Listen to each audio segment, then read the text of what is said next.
Hello, I'm Dr. Rohan Bissoondath, the Medical Director at Preventive Cosmetic Medicine. Today I'm going to be talking about an issue we commonly see with folks, what people describe as under-eye circles or under-eye bags or under-eye darkness. And all of those things generally mean something different to the individual, so we just look forward to getting them in front of us and really assessing what the issue is.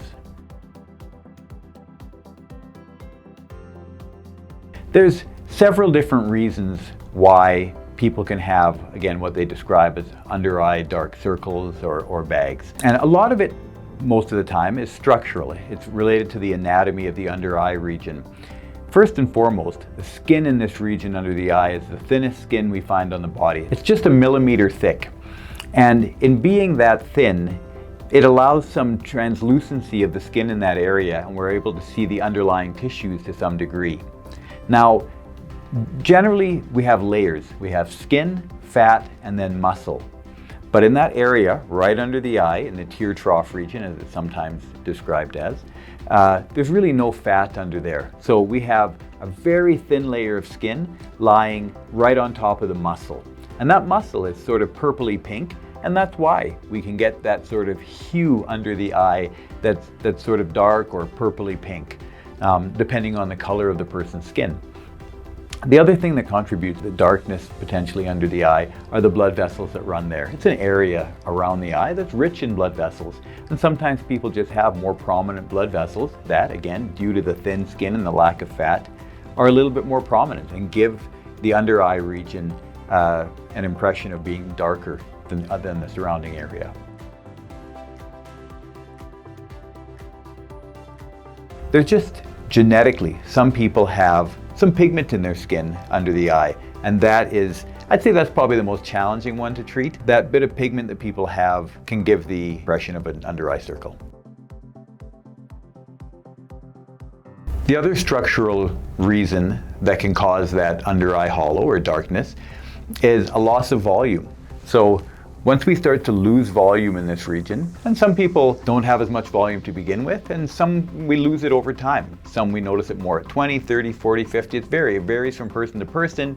It can vary with your body weight. There's several things that can contribute to that. But at the end of the day, if we do have a lack of volume, sometimes even in the anterior cheek, but certainly in the infraorbital or under eye region, that can also, just from a shadowing perspective, give that a look of darkness.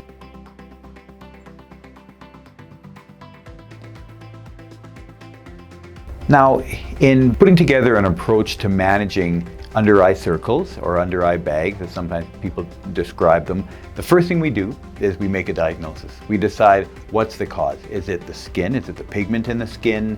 Is it just a lack of volume contributing to shadowing? Is it just the anatomy and the skin being as thin as it is with no fat underneath and seeing the hue of the muscle or the blood vessels underneath?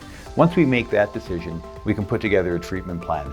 So, if we're starting with the outside and it's a pigment in the skin, that's very difficult to treat. We can use some lightening agents potentially, but that area of the skin is very sensitive. So that can be a challenge using those agents, but we can try something mild initially. But a big part of it is prevention at that point. Really using sunscreen on a regular basis to limit the effect of the sun to making that progress and making it darker over time.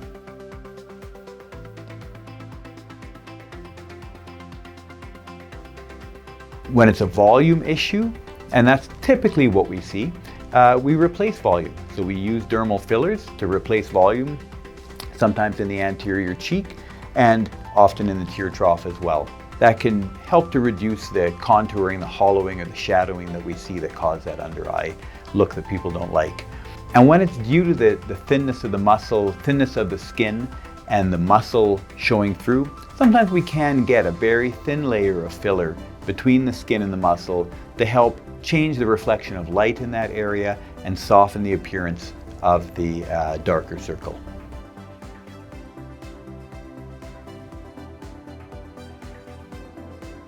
At the end of the day, under-eye circles are a very common complaint that we receive at the clinic. The most important thing I can say to someone is take the time, find somebody you trust, find someone who deals with this a lot, and go in for a consultation. Find out what your options are.